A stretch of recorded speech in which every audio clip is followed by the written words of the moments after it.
Ya Allah, salam hörmətli tamaşaçılar. Bugünkü deməli işimiz arterik bir kondisionerdir. Yəni belə deyək, LG kondisioner. Bir altı xətası verir. Bir altı xətasını aradan qaldıracağıq. Və sonda sizə bildirəcəyik ki, problem nədə idi? Detallı şəkildə.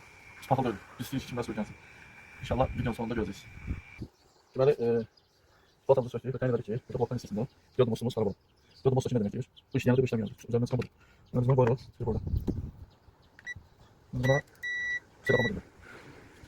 Bizə nə tutuyor? Üzərindən çıxan deməli yanır. Niyə? Çünki bir şey kapama demiş. Bu ise bizim işleyen diyoruz.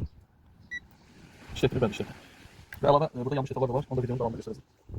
Parka bırakın da. Yani bu sahada olan yoldaşlar da. Tuttunuz mu konuda? Yani şimdi o bilenlerdir bilmem. Nasıl bu sahada yeni başlayanlardır.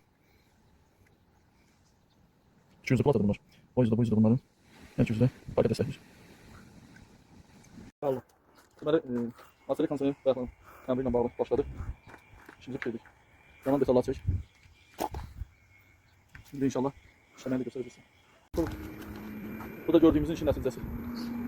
Hazırda platada motor da işlək vəziyyətdədir. Bu da üstündən çıxan xarab